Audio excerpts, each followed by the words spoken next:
Right now, without seeing your face, without a fingerprint, without a single document, a machine can listen to you speak for a few seconds and claim to know exactly who you are.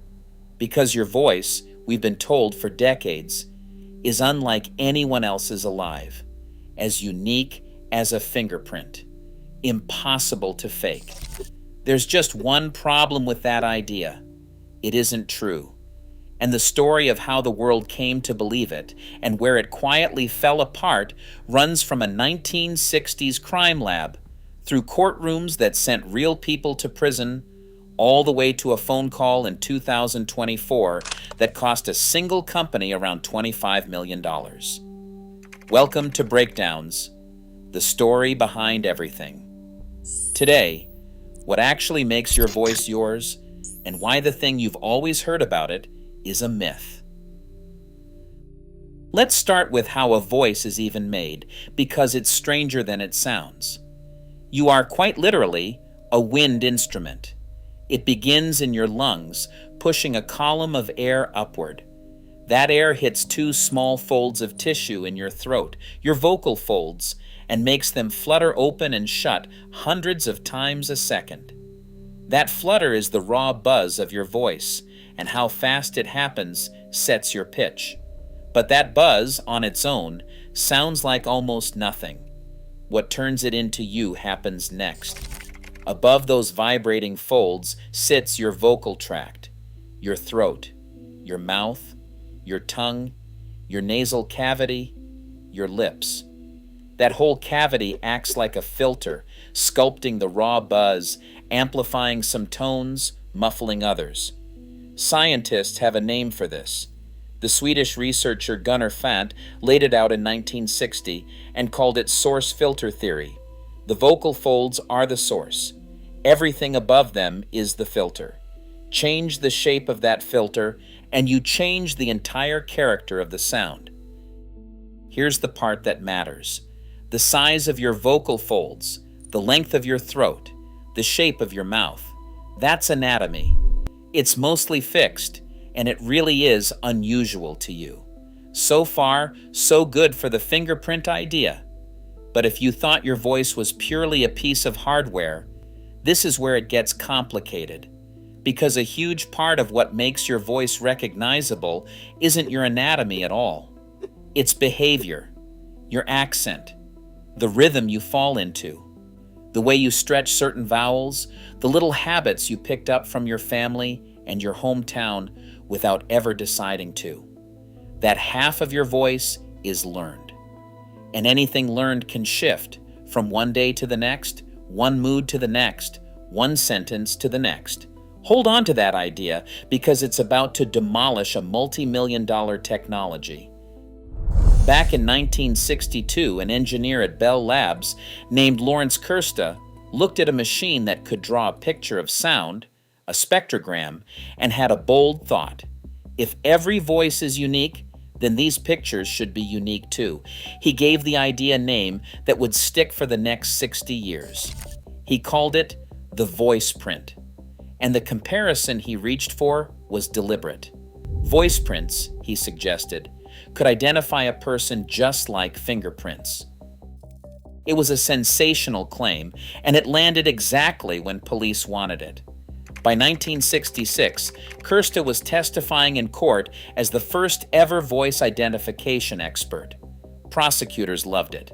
A mysterious voice on a recording could now, supposedly, be matched to a defendant with the certainty of a fingerprint at a crime scene.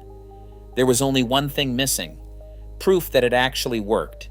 And when scientists finally looked closely, the whole thing began to unravel. The turning point came in 1979 when the National Academy of Sciences, at the FBI's own request, studied voice identification and found the flaw hiding in plain sight. A fingerprint never changes. It is a frozen pattern, the same today as it was 10 years ago. But your voice? The Academy pointed out that the very same word, spoken by the very same person, comes out acoustically different every single time you say it. Say it tired, say it nervous, say it with a cold, Say it over a bad phone line, and the picture changes. The voice print wasn't a print at all. It was a snapshot of something that refused to hold still. Courts had already started to notice. In 1974, a federal appeals court in the Addison case threw voice print evidence out, ruling it had not earned the scientific acceptance the law demanded. For decades afterward, judges split, some allowing it, some banning it, while the science underneath stayed shaky. And if you want the simplest proof that voices aren't fingerprints, look at identical twins. Their vocal tracts are nearly the same shape, and to this day they remain the single hardest challenge for voice recognition, human or machine. Two people, two different lives, and machines still struggle to tell them apart. Fingerprints never have that problem. There's even a smaller mystery buried in all this, one you've experienced yourself. The reason you cringe when you hear a recording of your own voice. When you speak, you hear yourself partly through the bones of your skull, which add a richness that isn't really there. A recording strips that away and hands you the voice everyone else has always heard. It's not that the recording is wrong, it's that your whole life you've been hearing a version only you can hear. So where does this leave us today? Serious forensic experts have quietly abandoned the word voice print. They no longer claim to identify a voice with certainty. Instead, they compare recordings and talk in careful probabilities because they know a voice is evidence, not a signature. But here's the twist the 1960s never saw coming. Just as science admitted a voice cannot be pinned down, technology learned to copy one. Modern AI can now clone a person's voice from just seconds of audio. And in 2024, criminals used exactly that against the engineering firm Arup, faking a company executive on a video call convincingly enough that a worker transferred around $25 million. Regulators are scrambling. That same year, the Federal Communications Commission banned AI-generated voices in robocalls, which brings us back to where we started. Your voice was never a fingerprint.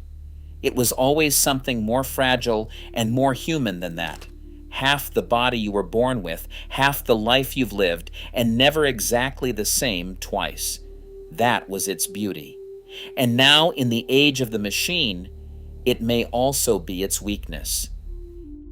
If this changed the way you hear your own voice, hit that like button, share it with someone who thinks their voice is one of a kind, and subscribe for more of the hidden stories behind everything. Thanks for watching. Have a blessed day or night, and I'll see you in the next one.